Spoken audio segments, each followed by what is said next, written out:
The flash of the camera blinded me for a second, but it wasn't the light that stung. It was the words that followed. "Francis, honey, could you just step to the side? A little more. No, out of the frame completely. You're casting a shadow on Sarah's dress." It was my mother, Linda. She was waving her hand at me as if she were shooing away a fly.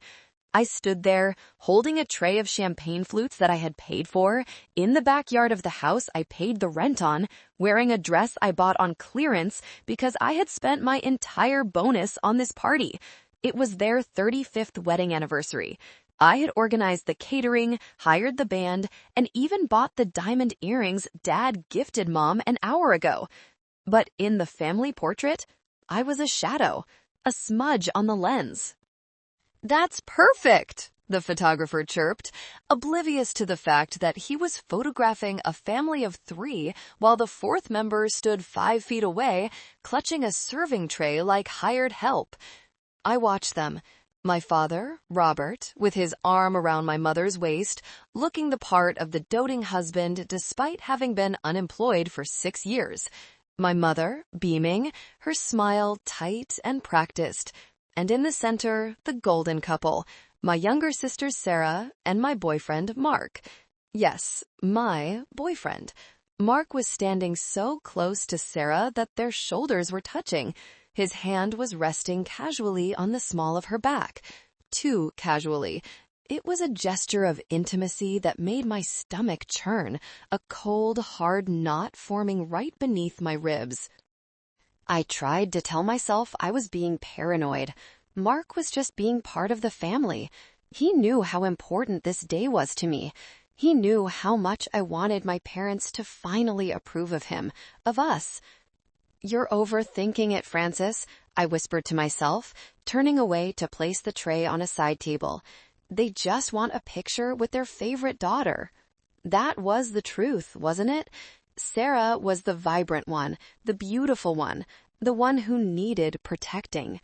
I was Francis, practical Francis, reliable Francis, the Francis who became a CFO at 34, not because of ambition, but because panic drove me.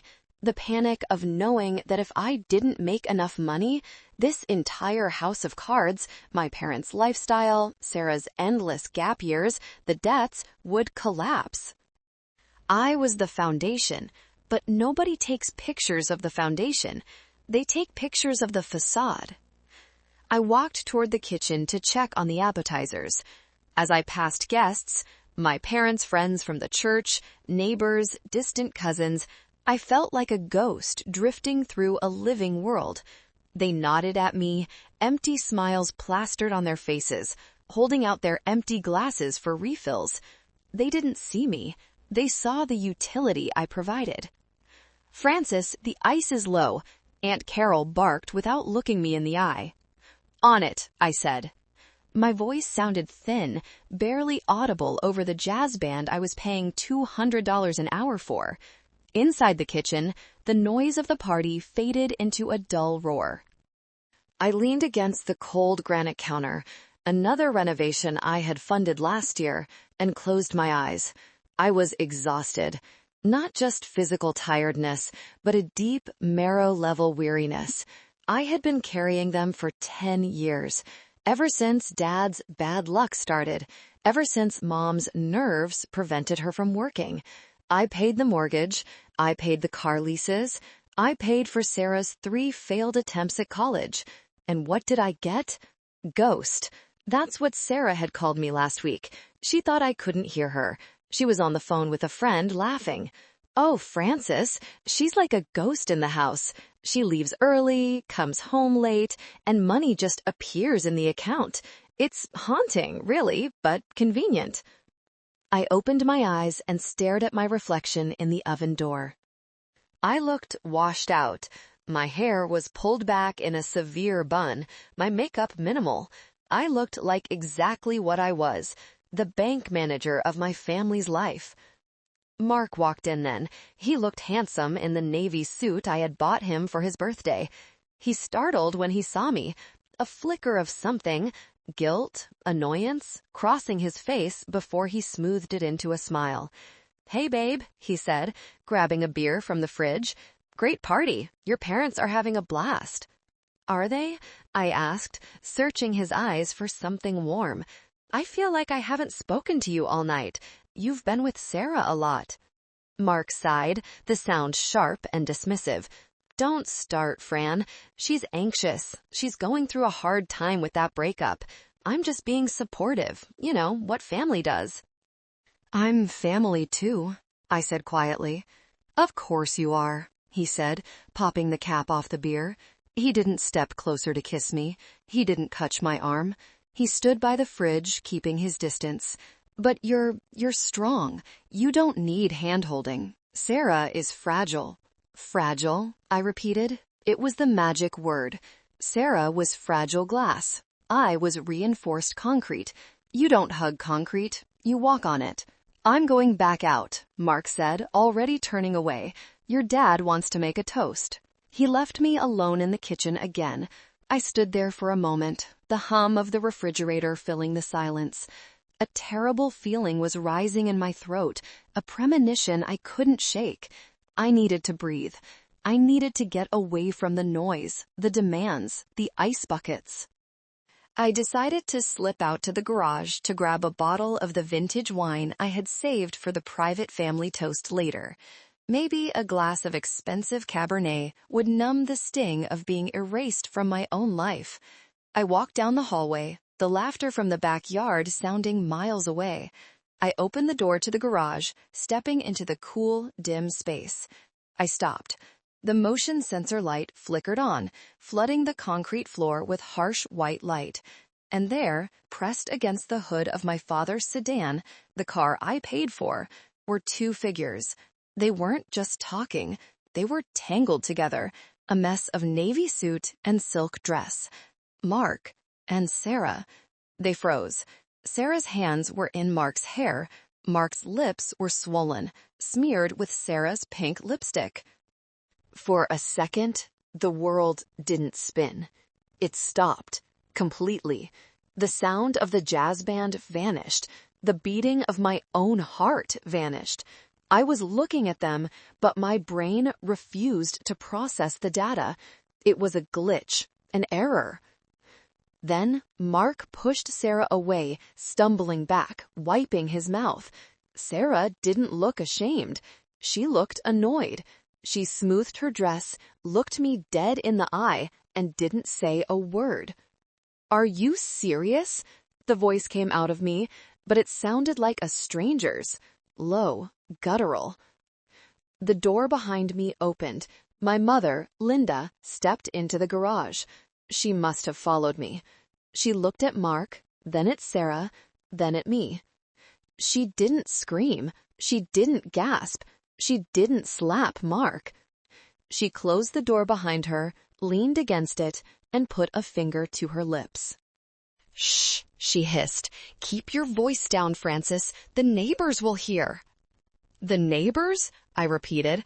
My voice was trembling now, vibrating with a rage so hot it felt like it was burning the lining of my throat. "You're worried about the neighbors? Mom, look at them." I pointed a shaking finger at Mark and Sarah. Mark was looking at the floor, his face flushed. Sarah was leaning against the car, crossing her arms, her chin tilted up in that defiant way she used when she broke my toys as a child. "I see them, Francis," my mother said calmly, too calmly. "It's a party. People have too much to drink. Emotions run high." "Emotions?" I took a step toward Mark.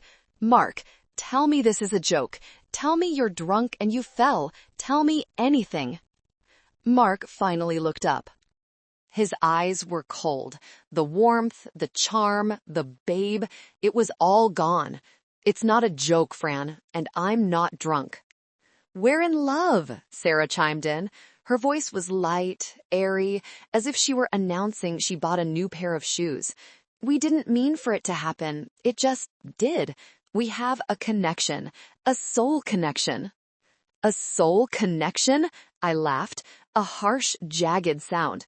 "He's my boyfriend of 4 years, Sarah. He lives in my apartment. I pay his student loans." And that's the problem, Mark said, his voice gaining strength. He stepped next to Sarah, taking her hand. He held it tightly, a protective gesture he used to use with me. I'm tired of being your project, Francis. Being with you, it's like dating a bank ledger. You count everything, every dime, every favor. It's exhausting. I count everything because I pay for everything, I screamed. Lower your voice. My mother stepped forward, grabbing my arm. Her grip was surprisingly strong. Francis, stop making a scene. You are ruining your father's night. I stared at her. The woman I had bought a house for. The woman whose medical bills I handled. Mom, are you hearing this? She is sleeping with my boyfriend. Your daughter is sleeping with the man I intended to marry. My mother sighed, a sound of deep, long-suffering patience. Francis, look at the reality. You are intense. You're busy. You're married to your career. Mark needs a wife. He needs warmth. Sarah has so much love to give. She's softer than you. She needs him more. I felt like I had been punched in the gut. The air left my lungs. She needs him more. He's a person, not a donation. You can't just reassign him to the needier sibling like a hand-me-down coat. It's already done, Francis, Sarah said, smirking slightly. And honestly, we've been together for 6 months. Everyone knows. Well, Mom and Dad suspected. They just didn't want to hurt you. 6 months. Well, I was working 80-hour weeks to pay for the new roof on this house. Well, I was planning this anniversary party. Well, I was trusting them. Get out, I whispered. Both of you, get out of my house. It's not your house, Sarah shot back. It's Mom and Dad's house. Who pays the rent, Sarah? Who pays the utilities? I challenged. That's enough. My father's voice boomed. He had entered the garage, alerted by the noise. He looked at the tableau. Me, red-faced and crying, Mark and Sarah holding hands, Mom playing the peacekeeper. Dad, I choked out, tell them this is wrong. My father looked at me, then at Mark. He cleared his throat. Francis, you're hysterical. You need to calm down. We can discuss this tomorrow when you're rational. Rational? I backed away from them. I am the only rational person here. I am the only one who works. I am the only one who isn't a parasite. That is it, my father said, pointing a finger at me. I will not have you insult your family in this house. If you cannot behave with dignity, then you should leave. Go to a hotel, cool off. We will not let you destroy this family with your jealousy. Jealousy? I looked at them. The 4 of them. A united front. The wall of entitlement. Mark, the leech. Sarah, the thief. Mom and Dad, the enablers. They were looking at me with a mixture of pity and annoyance, like I was a malfunctioning appliance. The ATM had stopped dispensing cash and started screaming, and they just wanted to unplug it. You want me to leave? I asked, my voice dropping to a whisper. The tears stopped. The heat in my throat began to cool, replaced by something icy, something brittle. Just for the night, Mom said, soothingly. Go to the Marriott. Put it on your card. We'll talk tomorrow. We can work this out. Mark can stay in the guest room tonight. Mark stays here? I asked. Well, he can't go back to your apartment if you're in this state, Mom reasoned. It's not safe. Sarah will look after him. The absurdity of it finally broke me. Not broke me down, but broke me open. The snap happened right there, amidst the smell of gasoline and old cardboard boxes. The tether that held me to them, the desperate need for their approval, the hope that if I just paid enough, did enough, they would love me, snapped. It didn't make a sound, but I felt the recoil. Okay, I said. The word was flat, dead. Okay? Mom looked relieved. Good, that's my sensible girl. Go get some rest. We'll save you a piece of cake. I looked at Mark one last time. He wouldn't meet my eyes. He was looking at Sarah's shoulder, tracing the strap of her dress with his thumb. The dress I bought her for Christmas. I turned around and walked out of the garage. I didn't go back into the party. I walked around the side of the house to the driveway where my car was parked. I sat in the driver's seat, gripping the steering wheel until my knuckles turned white. I didn't start the engine immediately. I watched the house. I could see the lights in the backyard, hear the faint sound of the band playing What a Wonderful World. They were going back to the party. They were going to eat the cake I paid for, drink the wine I selected, and laugh about how hysterical Francis was. They thought this was just a fight. They thought I would cool down, come back tomorrow, apologize for raising my voice, and continue paying the bills. Because that's what Francis does. Francis is the ghost. You can walk through a ghost, ignore a ghost, and the ghost still haunts the house, keeping it running. But they forgot one thing about ghosts. Real ghosts don't pay bills. I started the engine. I didn't go to the Marriott. I drove to my apartment, my silent, empty apartment, and for the first time in my life, I didn't check my phone. I didn't check my work email. I sat in the dark living room, staring at the city skyline. They wanted me to be invisible? Fine. I reached for my laptop. I wasn't going to sleep. I had work to do, not for my company, but for my liberation. The hours between 2 a.m. and 5 a.m. are strange. The world is suspended. It's the perfect time for a murder, or in my case, a suicide of identity. I didn't cry. The tears I shed in the garage were the last ones they would ever get from me. I sat at my kitchen island, the blue light of my laptop illuminating my face, a glass of water untouched beside me. I felt surgical, precise. First, the bank accounts. I logged into the main portal. For years, I had maintained a joint checking account with my parents for emergencies. Over time, it had become their primary spending fund. I pulled up the transaction history: liquor store, nail salon, golf club fees, Mark's car insurance payment. Select all. Transfer. I moved every cent of my contribution out of that account and into a new high-yield savings account I had opened 10 minutes prior at a completely different bank. I left exactly $14.50 in the joint account, enough for a cheap lunch, but not enough for their dignity. Next, the credit cards. I had 3 supplementary cards issued under my primary platinum account: Mom, Dad, and Sarah. Status: active. Click. Click. Status: canceled. Reason: lost, stolen. I stared at the screen. That simple click was going to cut off their gas, their groceries, Sarah's Sephora addiction, and Dad's cigars. It felt terrified and exhilarating all at once, like jumping off a cliff and realizing you can fly. Then, the housing. The lease on my parents' house was in my name. I was the guarantor. But the lease was month to month now. I had been meaning to renew it for a year next week. I drafted an email to the landlord, Mr. Henderson, a kind old man who liked me because I always paid early. Dear Mr. Henderson, effective immediately, I am terminating my tenancy at 452 Oak Street. I will no longer be responsible for payments after the 30th of this month. Please communicate directly with the occupants regarding future arrangements. I hit send.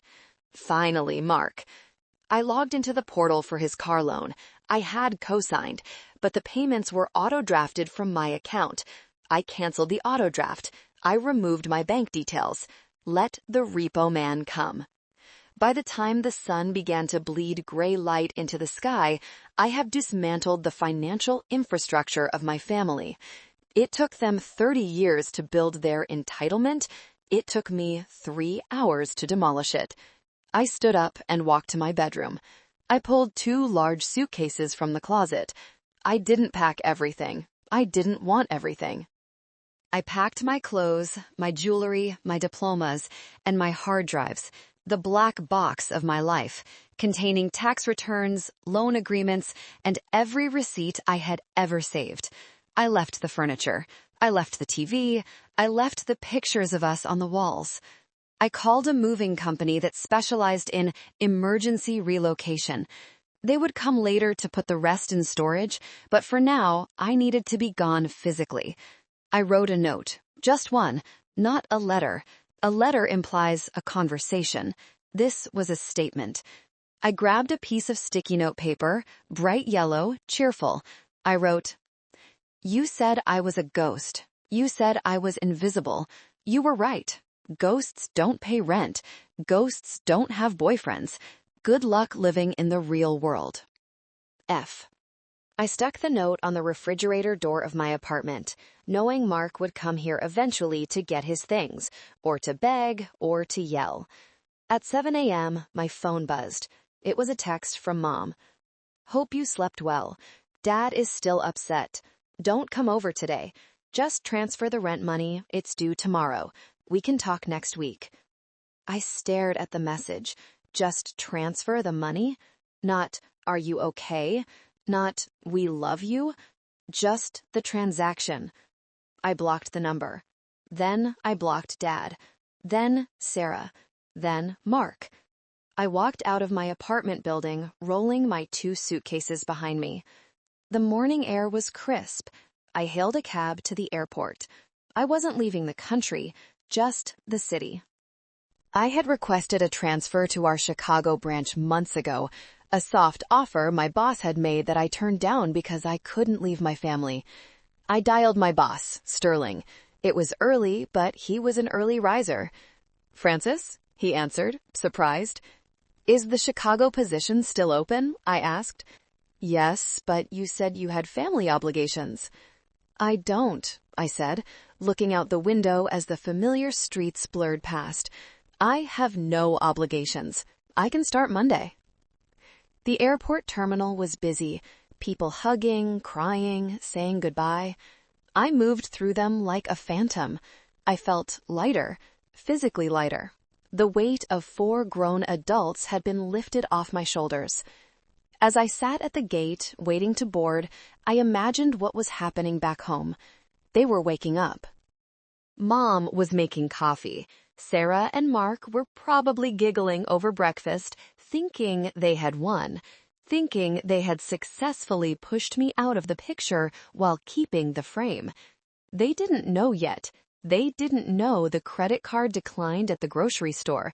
They didn't know the landlord was opening his email.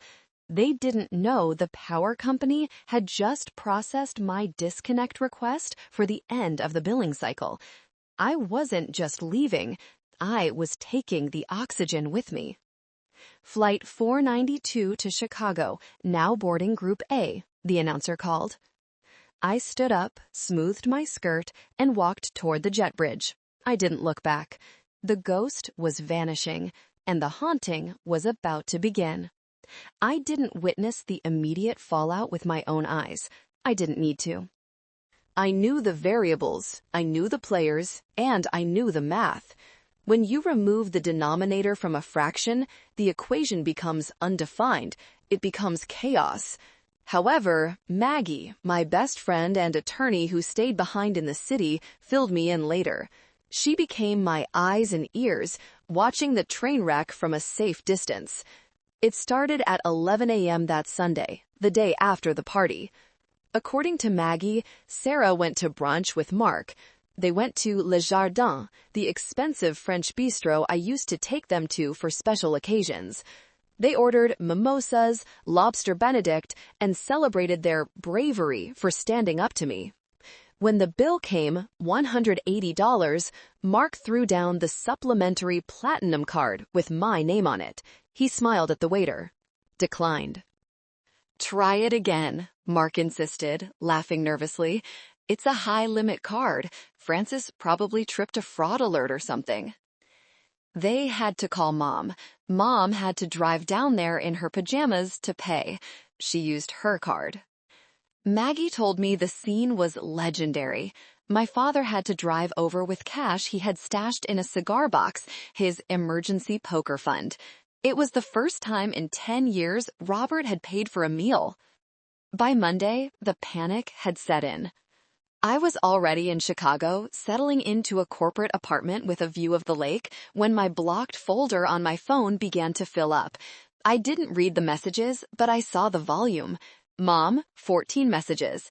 Dad, 8 messages. Sarah, 22 messages. Mark, 50+ messages.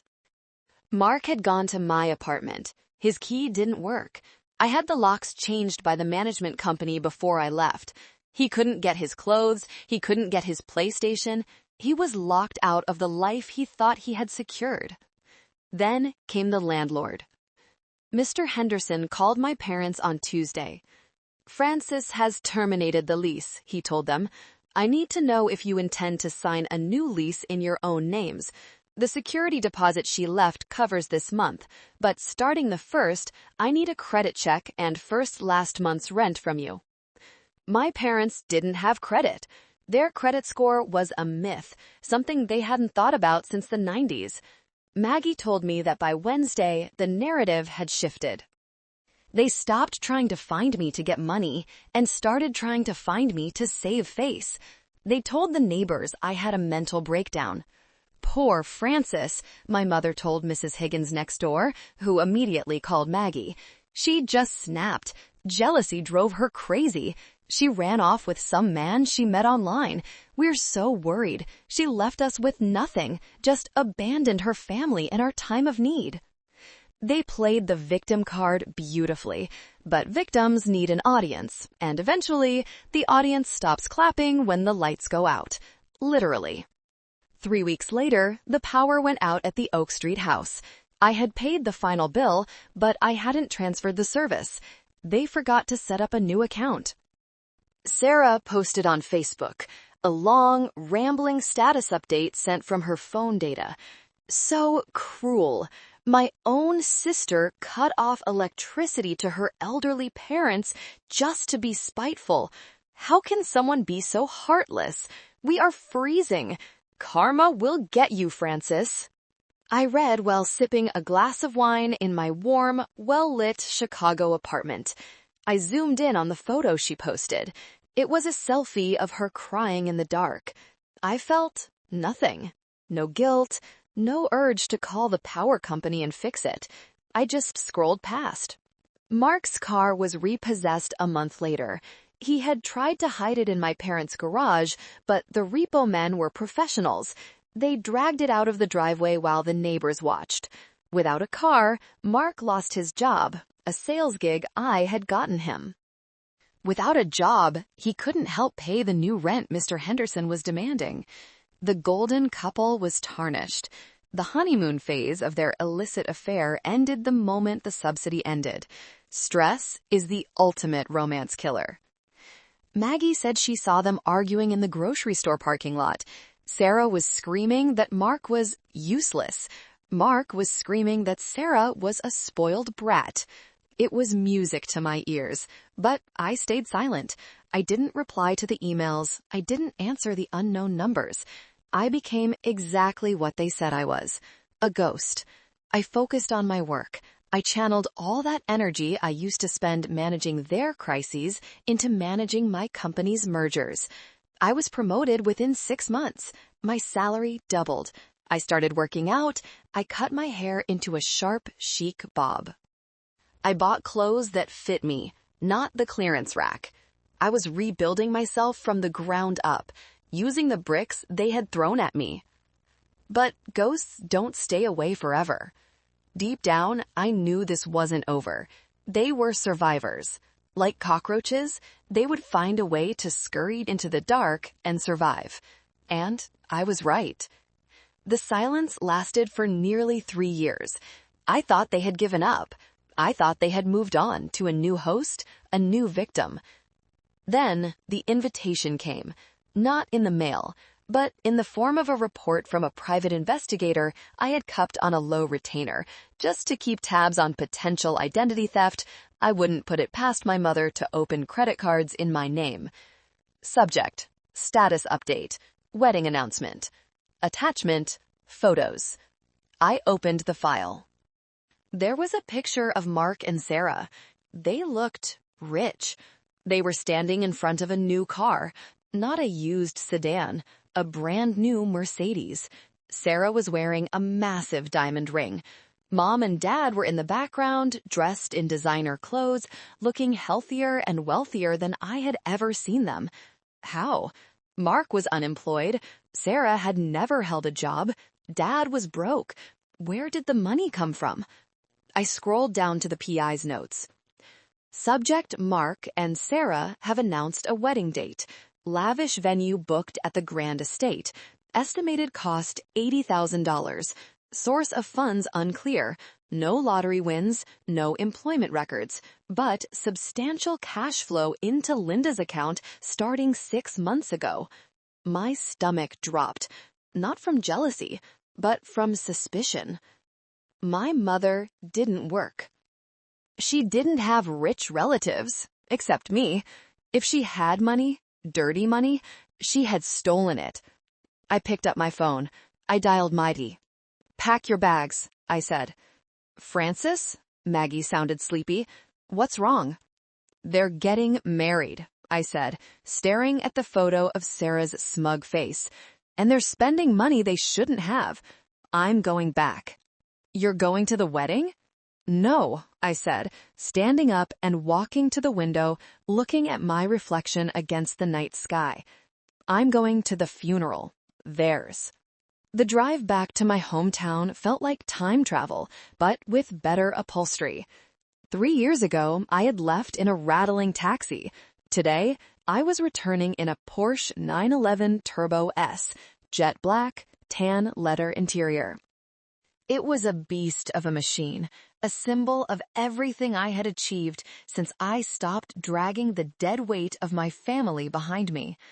I gripped the leather steering wheel, the engine purring beneath me like a restrained tiger. I wasn't Francis the doormat anymore. I was Francis the CFO. I was Francis the ghost who had learned to walk through walls and come out holding the deed to the building. The town hadn't changed much, the same strip malls, the same faded welcome sign. But as I turned onto the main avenue, I felt a strange disconnect. This place used to be my entire world. Now it felt small, suffocating. I drove past the old house, 452 Oak Street. It was occupied by a new family now, a tricycle on the lawn, a wreath on the door. It looked happy. It looked like the home I tried to buy for my parents but never could, because nothing was ever enough for them.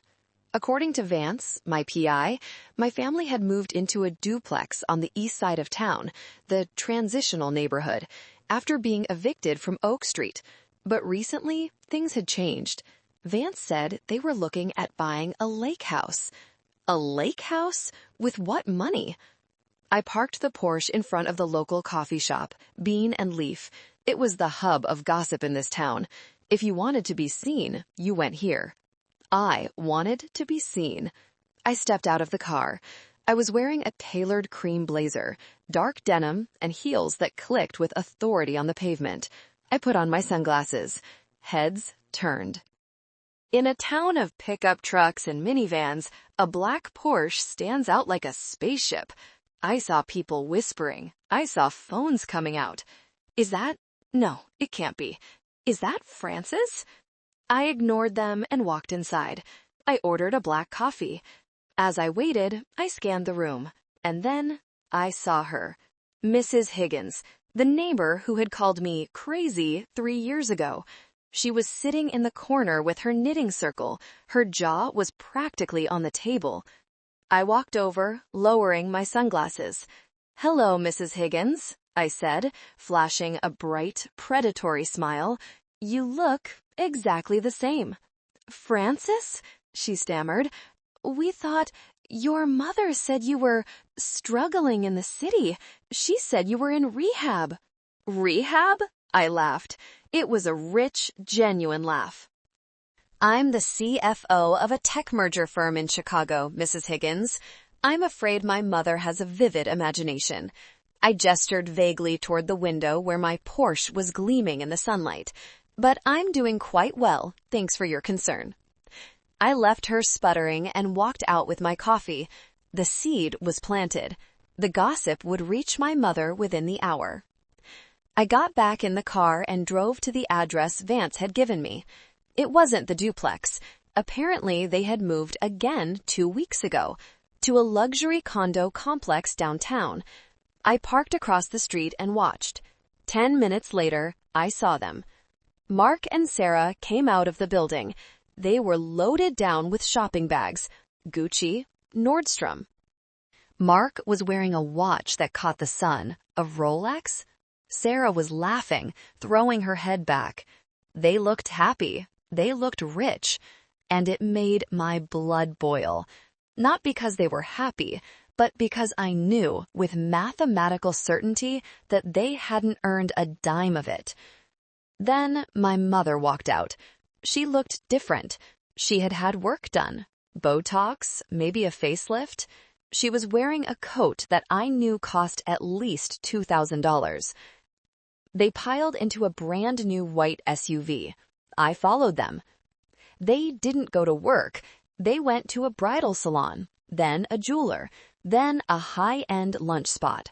I sat in my car, eating a protein bar, watching them blow through money like it was water. Where did it come from? The question gnawed at me. Think, Francis, I whispered. Think like an auditor. Lottery? Public record? No. Casino win? Unlikely for a whole family. Loan? Who would lend to them with their credit history? Then I remembered the email from Vance.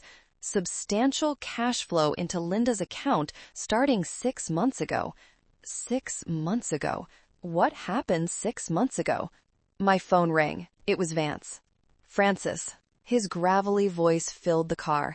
I found something interesting. I pulled the property records you asked for.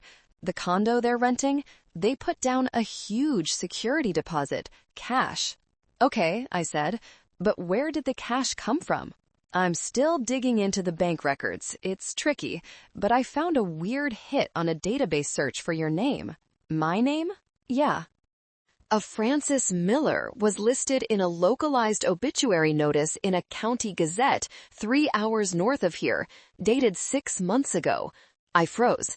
An obituary? For me? It says you died in a hiking accident, body not recovered, memorial service held privately. Vance, I said, my voice dropping, I'm alive. I'm talking to you.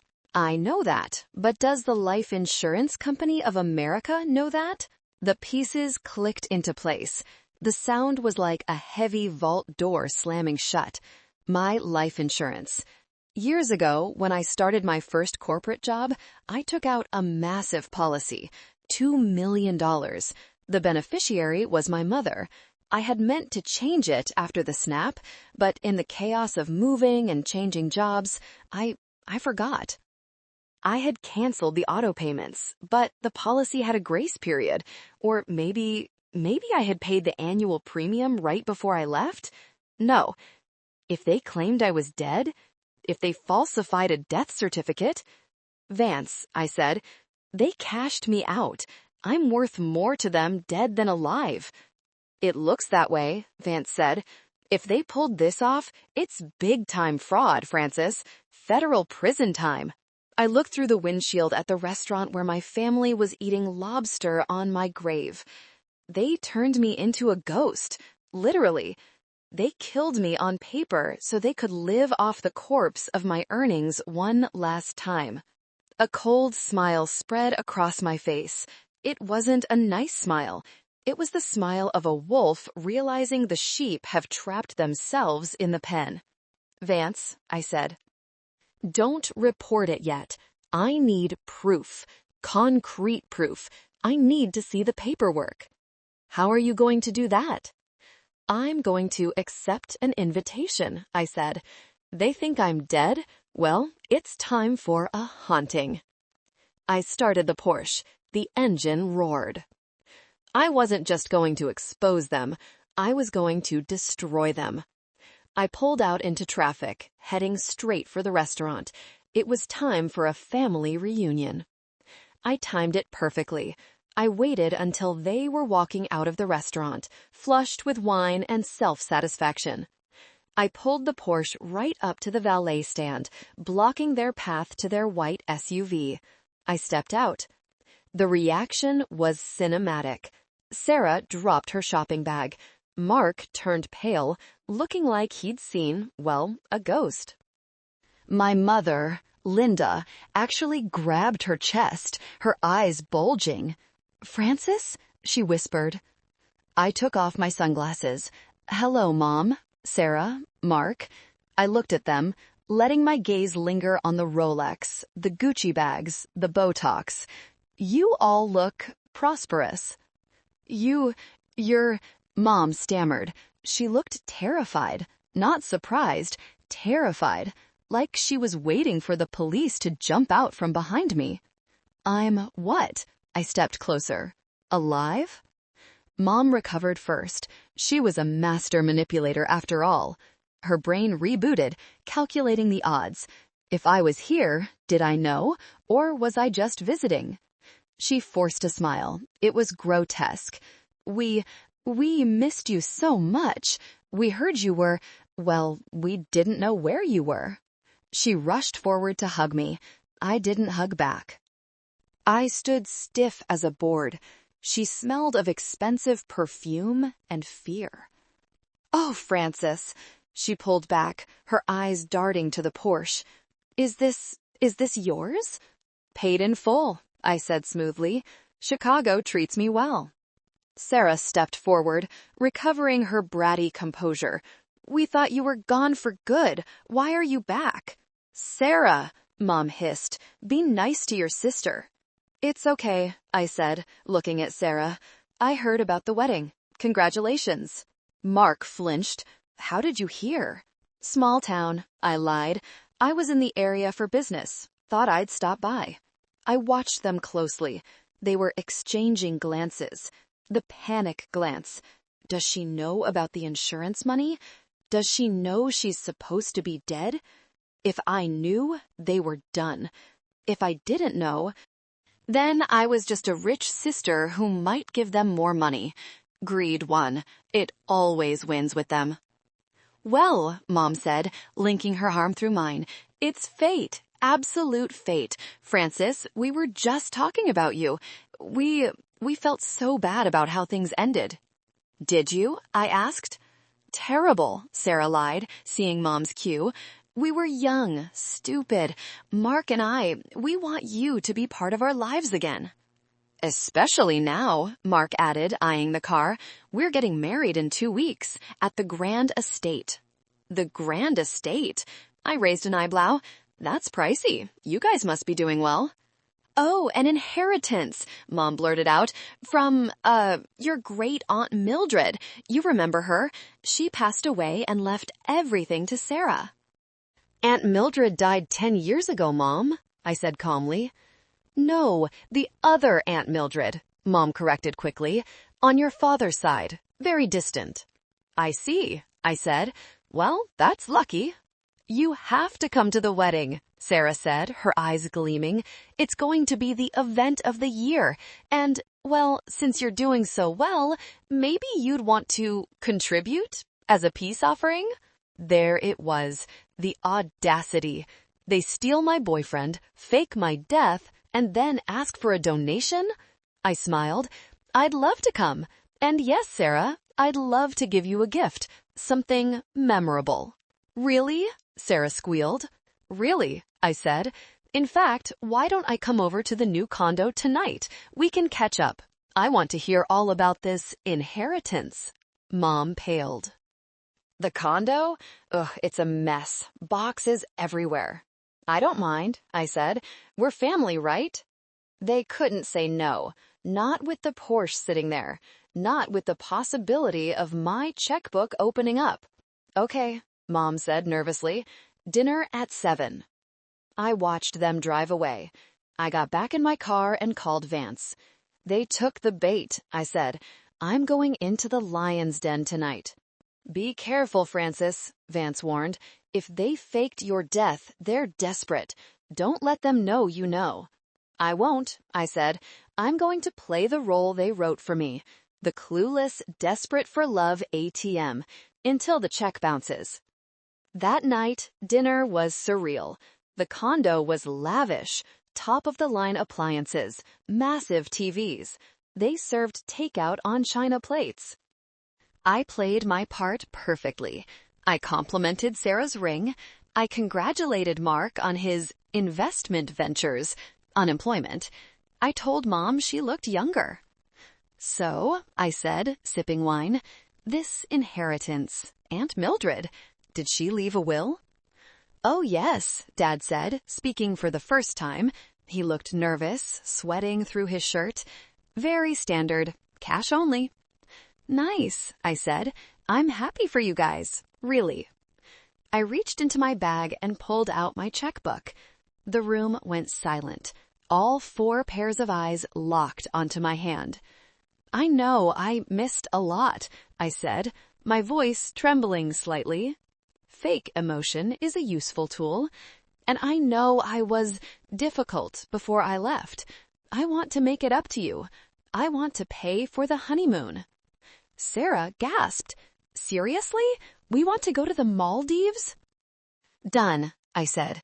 I wrote a check for $15,000. I tore it out and handed it to Sarah. She snatched it. Thank you, Francis. She actually hugged me. Mom looked relieved. See, I told you she's still our Francis. They thought they had won again.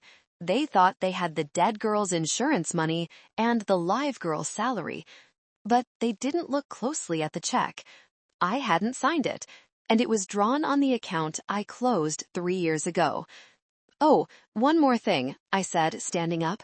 I'd love to see the old family photos. For nostalgia, do you have the box with the important papers, birth certificates, old letters? Why? Mom asked sharply. I just want to find a baby picture of Sarah for a surprise video I'm making for the wedding, I lied. You know, a montage. Oh. That's sweet, Sarah said.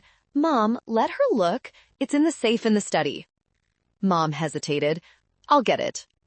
I'll help, I said, following her. I needed to see the paperwork. I needed to see exactly how they killed me.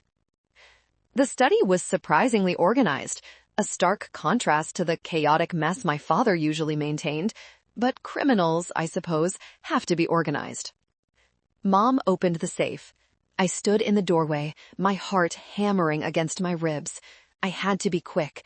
I had to see what was in there without her realizing I was looking for the gun, not the family album. Here, she said, pulling out a dusty shoebox labeled Old Photos. Just take a few. Don't make a mess. Thanks, Mom, I said. Actually, can I use the bathroom first? That wine went right through me. Sure, she said, turning back to the safe to lock it. I walked down the hall, waited for the click of the bathroom door, then flushed the toilet without using it. I tiptoed back. Mom wasn't in the study. She was in the kitchen, laughing with Sarah about the Maldives trip. We can upgrade to first class with this check, Sarah was squealing. The safe was closed, but not locked. The handle was slightly turned. She had been careless in her excitement over the money. I slipped into the room. I pulled the heavy door open. Inside, there were stacks of cash, rubber-banded stacks of $100 bills, my life's worth, sitting in a metal box. Next to the cash was a blue folder labeled Legal. I opened it. My hands shook as I pulled out the documents, and there it was. Certificate of Death. Name, Francis Marie Miller. Date of death, October 14th, 2 years ago. Cause of death, accidental drowning. Location, Blackwood Lake. They had picked a lake 3 hours away, a place we used to go camping. Attached to it was a police report. Witness statement provided by Linda Miller, mother, and Sarah Miller, sister. Subject went for a late-night swim and never returned. Items found on shore: shoes, ID card. They had planted my old ID. They had staged a scene.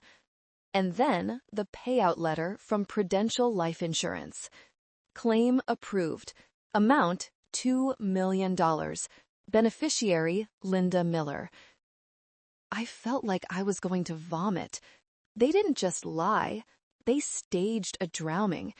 They looked a police officer in the eye and said I was dead. They cried fake tears. They probably held a fake memorial service while I was sitting in my office in Chicago, wondering why they never called. I pulled out my phone. I didn't have time to scan them. I snapped photos.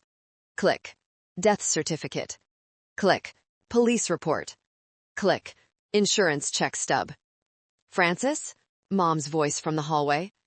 I shoved the folder back into the safe, pushed the door shut, and grabbed the shoebox of photos just as she walked in. I spun around, clutching the box to my chest. Found some great ones of Sarah in the bathtub, I said, forcing a laugh. She was such a cute baby. Mom narrowed her eyes. She looked at the safe, then at me. You were in here a long time.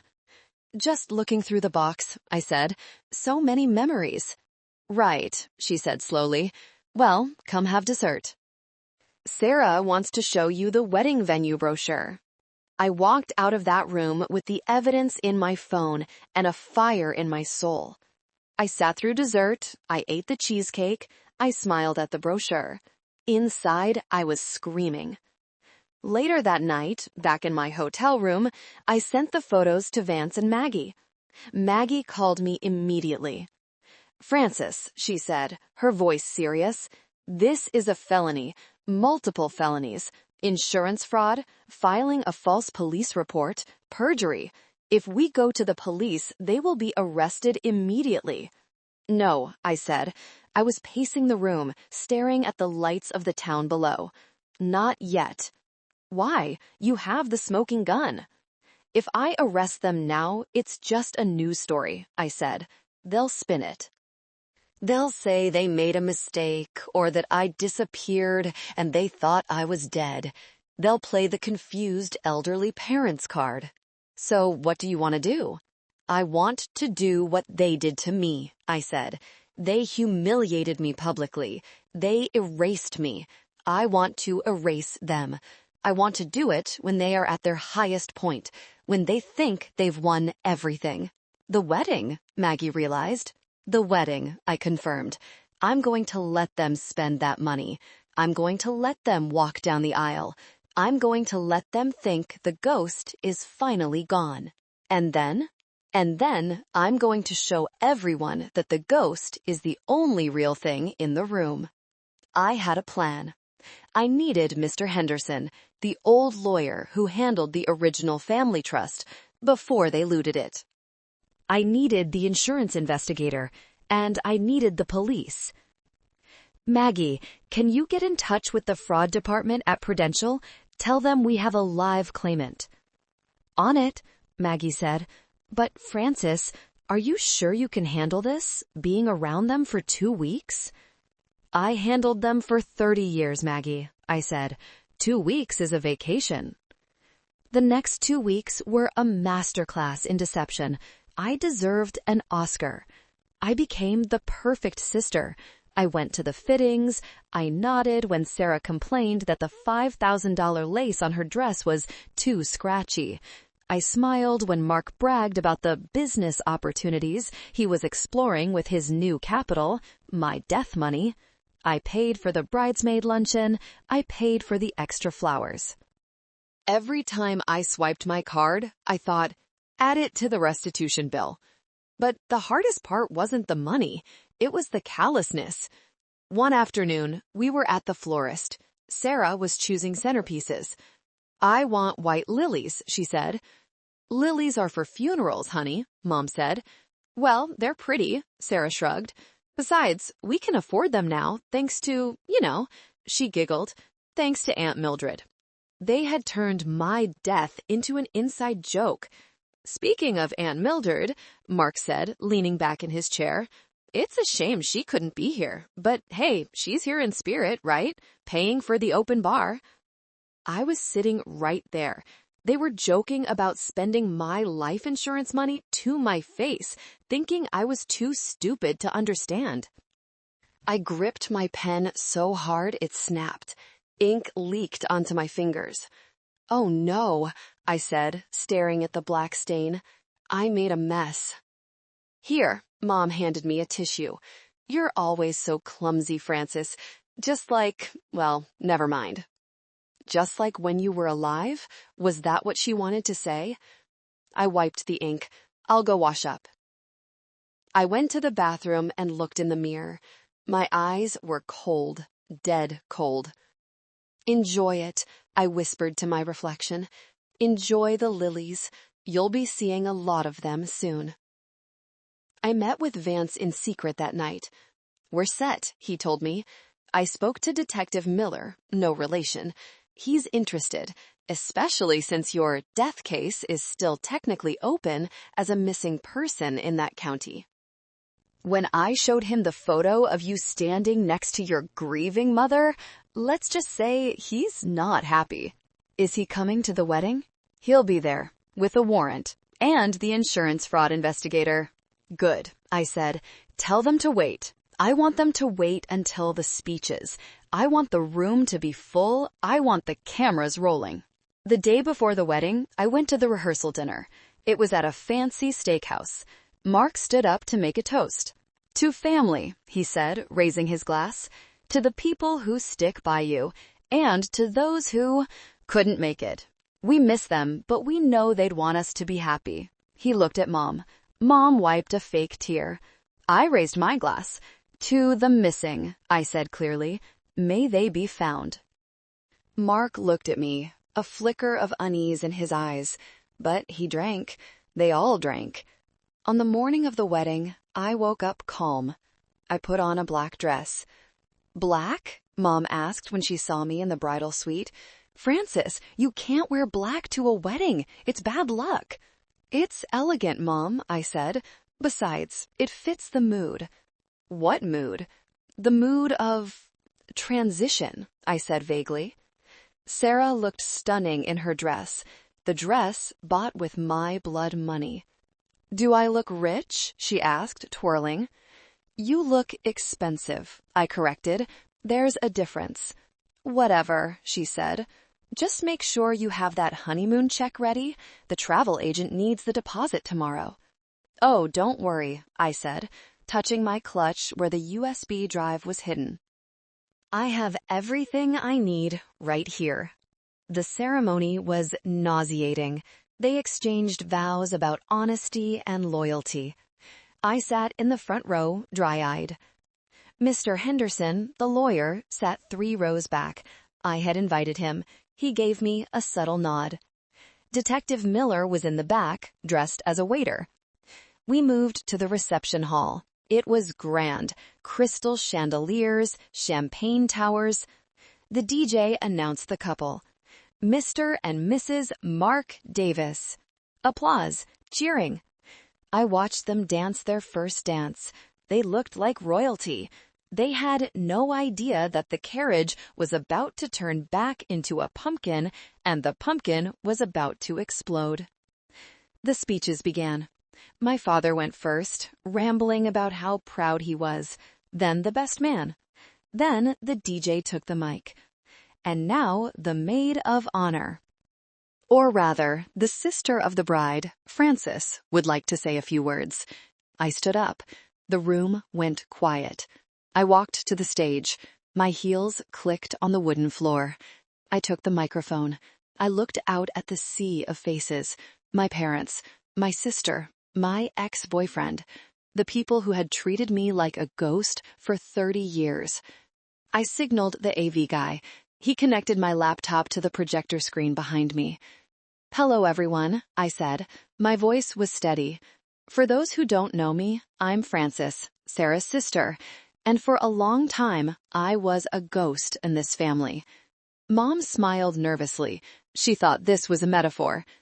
But recently, I continued, I discovered that my family believes in ghosts more than I thought.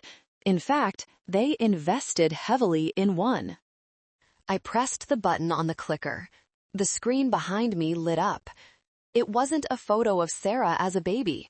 It was the death certificate, blown up to 10 feet tall. Frances Marie Miller, deceased. A gasp rippled through the room. According to my mother and sister, I said, my voice cutting through the noise, I died 2 years ago in a tragic drowning accident.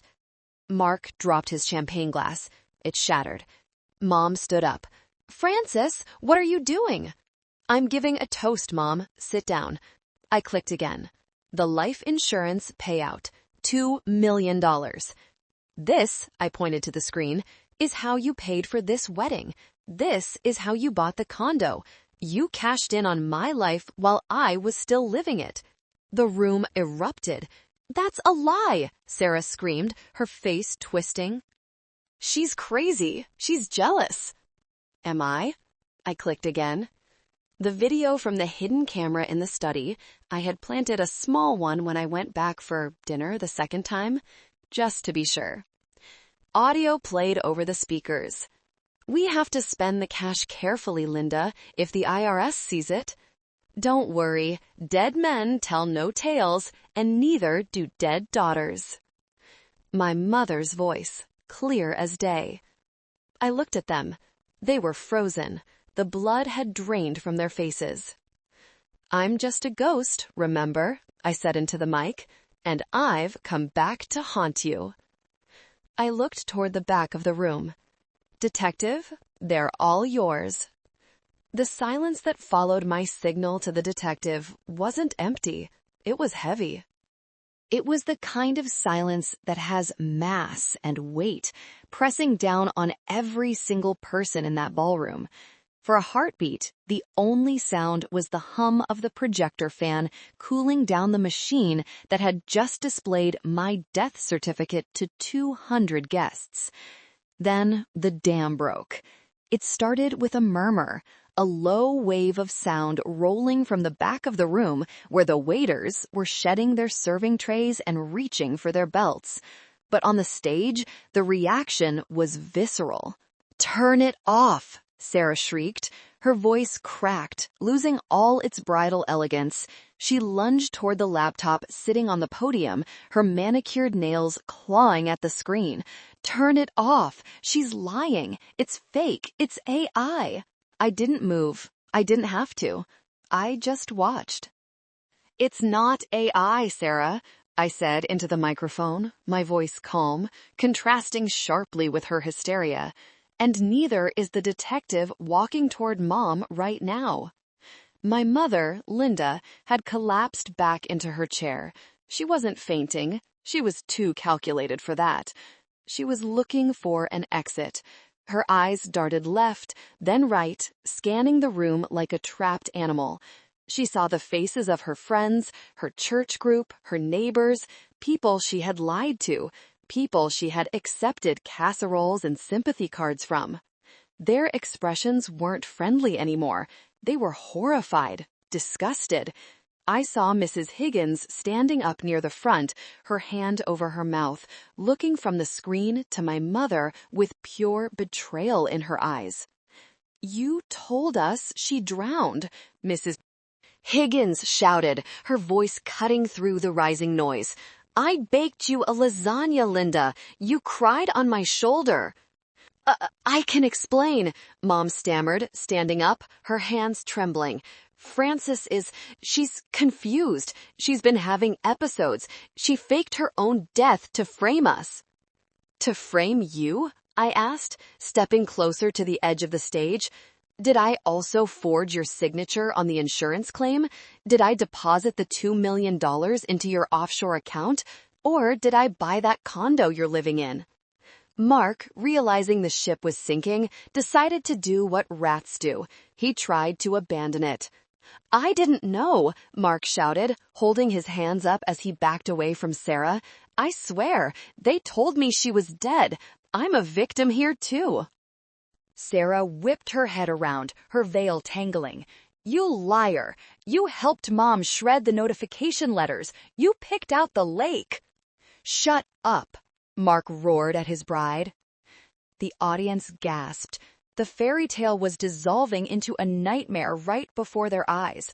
The perfect couple was tearing each other apart before the cake had even been cut. I felt a strange sensation in my chest. It wasn't joy, it was relief. It was the feeling of lancing a boil that had been poisoning me for 3 decades. The toxicity was finally flowing out. Ladies and gentlemen, I said, addressing the crowd one last time, I apologize for ruining the reception, but I think you'll agree that the bride and groom have somewhere else to be. And since I paid for the champagne, please drink up. The show is just getting started. At that moment, Detective Miller stepped into the spotlight. He wasn't wearing a tuxedo anymore. His badge was clipped to his belt, gleaming under the chandeliers. He was flanked by 2 uniformed officers and a man in a sharp gray suit, the investigator from Prudential Insurance. Linda Miller, the detective's voice boomed. Robert Miller. Sarah Davis. Mark Davis. My father, who had been sitting in stunned silence, tried to slide under the table. An officer grabbed him by the arm and hauled him up. Dad looked small, pathetic. The bluster he used to control me with was gone. You are all under arrest, the detective continued, reciting the words that sounded like poetry to me. For insurance fraud, grand larceny, conspiracy to commit fraud, and filing a false police report. No! Sarah screamed. She grabbed the tablecloth, yanking it as the officer took her arm. Crystal glasses shattered. Centerpieces crashed to the floor. The white lilies, the funeral flowers she loved so much, were trampled under police boots. I'm a bride! You can't arrest a bride! Look at my dress! It's a nice dress, ma'am, the officer said, pulling her hands behind her back. It'll look great in the mugshot. The sound of the handcuffs ratcheting shut, click, click, click, was louder than the music had been. Mark didn't go quietly. He tried to bolt toward the kitchen doors. I'm not going to jail, he yelled. He made it about 10 feet before the bartender, another undercover officer, vaulted over the bar and tackled him. They went down in a heap of broken glass and spilled liquor. Mark groaned as his face was pressed into the floor. Mark Davis, the officer said, kneeing him in the back to secure the cuffs. You have the right to remain silent. I suggest you start using it. My mother was the last to be cuffed.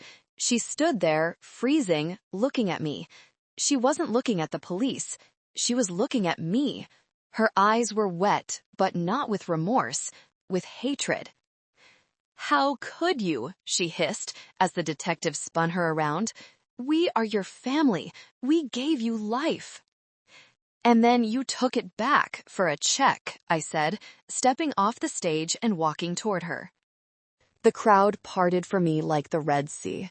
I walked until I was standing right in front of her. She looked old. The Botox couldn't hide the fear anymore. The expensive makeup was cracking. I did it for us, she pleaded, her voice dropping to a desperate whisper. Francis, baby, tell them it was a misunderstanding. We can fix this. We have money left. We can pay you back. Just tell them to stop. She was still trying to negotiate. She still thought I was the ATM she could pin code her way into. She thought if she pressed the right emotional buttons, cash and forgiveness would dispense. I looked at the woman who raised me. I looked for any spark of love, any memory of warmth. All I saw was a predator who had finally been caught in her own trap. There's no money left, Mom, I said softly. The accounts are frozen. The condo is seized. The game is over. "You ungrateful witch," she spat. "I wish you really had drowned." The detective tightened his grip on her arm. "That's enough. Let's go." The walk from the ballroom to the police cruisers waiting outside was a parade of shame. The grand estate had a long, sweeping staircase leading down to the driveway. Usually, this is where the couple makes their grand exit, surrounded by sparklers and cheering guests. Today, the exit was illuminated by the flashing red and blue lights of 6 squad cars. I followed them out. I wanted to see it all. I needed to imprint this image onto my brain so that I would never, ever feel guilty about cutting them off again. Sarah was wailing. It was a high, thin sound, like a siren.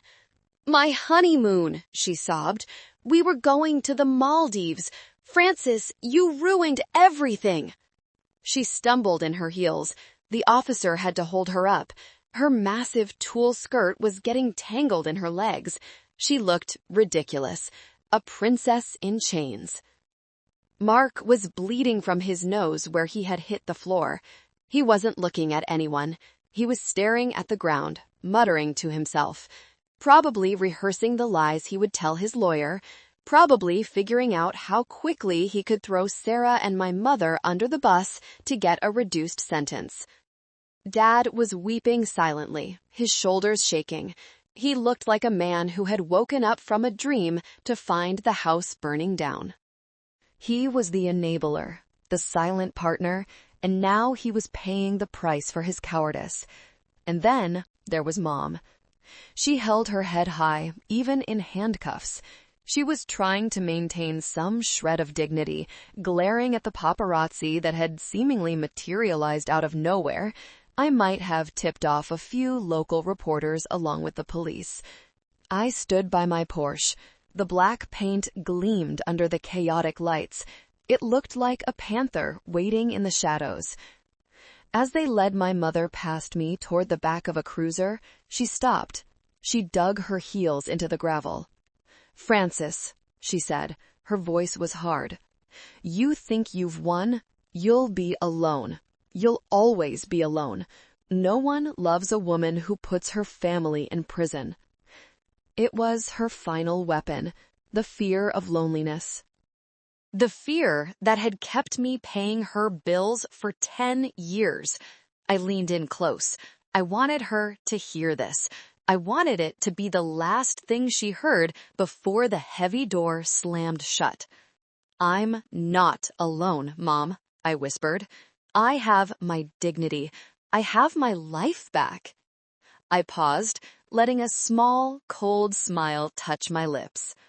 "Besides, I'm just a ghost, remember?" Her eyes widened. She opened her mouth to speak, but the officer pushed her head down to protect it from the doorframe and shoved her into the back seat. He slammed the door. Thud. It was the most satisfying sound I had ever heard. Better than applause, better than music. It was the sound of a vault locking, keeping the monsters inside. I watched through the window as she screamed something silent behind the glass. She was pounding on the window. I waved, just a small finger flutter wave. Then I turned to the officer. "Do you need anything else from me, Detective?" "We'll need your official statement at the station tomorrow, Miss Miller," he said, tipping his hat. "But for now, go home, get some rest. You look like someone who's been holding their breath for a long time." 3 years, I said. "I've been holding it for 3 years." "Well," he smiled grimly, "exhale." The convoy of police cars pulled away, sirens wailing into the night. The guests were streaming out of the venue, whispering, taking photos, getting into their cars. Some of them looked at me with fear, some with respect. Most just looked uncomfortable. Mr. Henderson, the lawyer, walked up to me. "That was effective," he said, adjusting his glasses. "Was it legal?" I asked. "The arrest? Absolutely. The public display? Theatrical, but not illegal. You just told the truth, Francis." "What happens to the assets?" I asked. "The condo, the cars?" Seized, he said. Proceeds will go to repaying the insurance company. They'll be penniless, and with the fraud charges, they're looking at significant time. 10 to 15 years minimum for your mother, maybe 5 for the others. Good, I said. I got into my Porsche. I didn't turn on the radio. I rolled down the windows and drove. I drove out of the town that had suffocated me. I drove past the lake where they said I died. The water was black and still. I pulled over for a moment. I got out of the car and walked to the edge of the water. I took a deep breath of the cold night air. Goodbye, Frances Miller, I whispered to the water. The victim is dead. She really did drown. I turned back to my car. The woman who got back into the driver's seat wasn't a ghost. She was solid, she was real, and she was free. I drove back to my hotel, ordered room service, a steak, medium rare, and a bottle of expensive red wine, and slept for 12 hours straight. No nightmares, no anxiety, just the deep black sleep of the righteous. The next morning, the headlines were everywhere. Wedding crasher. Sister reveals she's alive. Family arrested for $2 million fraud. The ghost bride. Local families staged drowning for insurance payout. I read them over coffee. I cut out the articles. Not for a scrapbook of memories, but for a portfolio of victory. I had one last thing to do before I went back to Chicago. I had to face them one last time, not as a daughter, but as a witness. The county jail smelled of bleach and despair. It was a smell I preferred infinitely to the perfume of lies that used to permeate my parents' house. I sat on the visitor's side of the glass partition. I had requested to see them separately. I wanted to see them without their pack mentality, without the echo chamber of their shared delusion. First was Mark. He came out in an orange jumpsuit that was 2 sizes too big. He looked terrible. His eyes were swollen, his lips split. The arrogance was gone, replaced by a jittery, desperate energy. He picked up the phone. Fran, he said immediately. Fran, listen, you have to help me. I can cut a deal. I can testify against Linda. It was all her idea. She made me do it. I stared at him. This was the man I once thought I would marry, the man I shared a bed with. He was willing to sell out his mother-in-law in a heartbeat. You signed the papers, Mark, I said. You spent the money. I saw the receipts. You bought a boat. I was coerced, he pleaded. Sarah, she manipulated me. She said if I didn't go along with it, she'd tell everyone I was abusive. I was trapped. You weren't trapped, I said coldly. You were greedy, and you were lazy. You wanted a shortcut. Please, he cried, tears leaking out. I can't do prison, Fran. I'm not built for it. You should have thought of that before you buried an empty coffin with my name on it, I said. I hung up the phone while he was still begging. Next was Sarah. She didn't cry. She glared. She looked stripped down. No makeup, hair messy, wearing the drab uniform. Without her accessories, without her mother's shielding, she looked like a child playing dress-up in a nightmare. Are you happy? She snapped into the phone. Immensely, I said. You ruined my life, she said. I'm pregnant, you know. I took a test this morning. You put a pregnant woman in jail. My heart skipped a beat, but then I remembered who I was talking to. Is that true, Sarah? Or is that like the soul connection with Mark, or the inheritance from Aunt Mildred? She faltered. Her eyes shifted away. It's a lie, I said. You're not pregnant. You just need a new leverage point, but I'm not the lever anymore. I hate you, she whispered. I know, I said, but unlike you, I don't think about you at all. I stood up. Enjoy the probation, Sarah. I hear the job market for felons is tough. Maybe you can learn a trade inside. Finally, Linda. She walked to the glass slowly.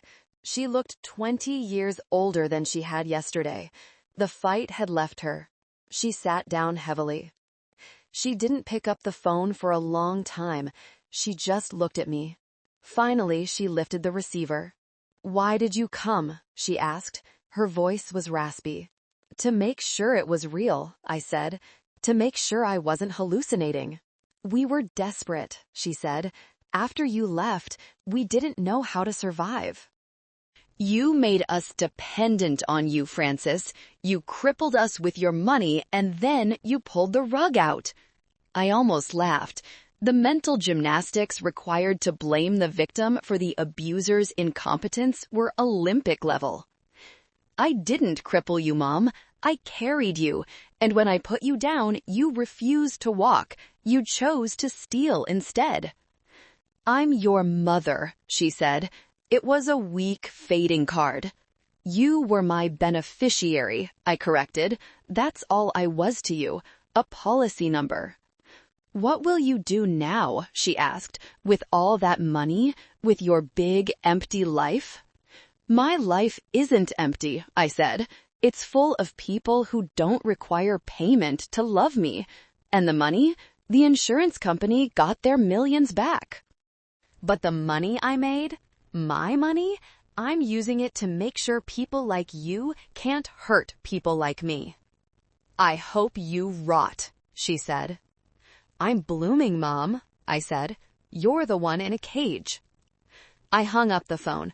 I placed my hand on the glass for a second. She flinched. I turned around and walked out of the visitation room. The heavy steel door buzzed and clicked open for me. I walked out into the sunshine. The legal proceedings took 6 months. I didn't have to attend the trial. My deposition and the evidence were enough. Mark took a plea deal, 5 years. Sarah got 3 years and probation. Linda, as the mastermind, got 15 years. She would be 75 when she got out. I sold the few things I had left in that town. I donated the proceeds to a local women's shelter. I got in my Porsche and drove north, back to Chicago, back to the lake that didn't have my fake body in it. As I saw the skyline appear on the horizon, I felt a weight fully lift. The ghost was gone. Francis Miller was home. 1 year later. The Chicago wind was cold, but the coffee in my hands was warm. I stood on the balcony of my penthouse, looking out over the city. My phone buzzed. It was an alert from my calendar. Board meeting, the Phoenix Foundation. I smiled. After the trial, I didn't just go back to being a CFO. I realized that my skill set, following the money, auditing the truth, could be used for something more than corporate mergers. I started a nonprofit called the Phoenix Foundation. We specialized in financial literacy and legal aid for victims of familial financial abuse. We helped people who were being bled dry by parents, siblings, or partners. We taught them how to separate their finances, how to protect their credit, and how to say no without guilt. It was the most fulfilling work I had ever done. Every time I helped a young woman cut up a credit card her mother was using, I felt a little piece of my own past healing. "Hey," a voice came from the doorway. I turned. David was standing there, holding 2 bagels. David was different. He was an architect I had met at a charity gala. He didn't need my money. He had his own. He didn't need me to fix him. He was whole. When I told him my story, the whole ugly, messy truth about the ghost wedding, he didn't run. He didn't judge. He just held my hand and said, "I see you. You're right here." "Hey," I said, walking over to him, "is that the everything bagel?" "You know it is." He kissed my forehead. "Ready for the meeting?" "Born ready," I said. I checked my reflection in the hallway mirror before we left. The woman looking back wasn't a ghost. She was vibrant. Her eyes were bright. She wore color now, a deep emerald green coat that made her skin glow. I thought about my family sometimes, not often. I knew Mom was in a cell, probably trying to manipulate the guards for extra dessert. I knew Sarah was likely struggling in a halfway house, finally learning what a minimum wage feels like. I knew Mark was irrelevant. They were the past. Dusty, broken artifacts locked away in a museum I no longer visited. I walked to the elevator with David. He pressed the button for the lobby. "You know," he said, "my mom asked if we're coming to Thanksgiving this year." I hesitated for a split second. The word Thanksgiving used to trigger a panic attack. It used to mean cooking for 12 people who criticized the turkey while I paid for it. "She said she's making that sweet potato pie you liked," David added, "and she promised no politics." I smiled. David's family was loud, messy, and imperfect, but they were kind. They brought wine. They asked questions and listened to the answers. "Tell her yes," I said. "I'll bring the wine." We walked out of the building and into the bustling street. A gust of wind blew a newspaper across the sidewalk. I stepped over it, moving forward. I realized then that being a ghost was never about being invisible. It was about being trapped between worlds, trapped between who I was and who they wanted me to be. I wasn't trapped anymore. I had crossed over. Not to the other side, but to my side. I unlocked the Porsche. David preferred to drive his Jeep, but I loved my car. It was my trophy. As I revved the engine, I looked in the rearview mirror one last time. No shadows, no phantoms in the back seat. Just me. I pulled out into the traffic, merging seamlessly with the flow of life. The ghost was dead. Long live Francis. Thank you so much for listening to my story, and please click on the next video on the screen to enjoy more stories. Goodbye for now.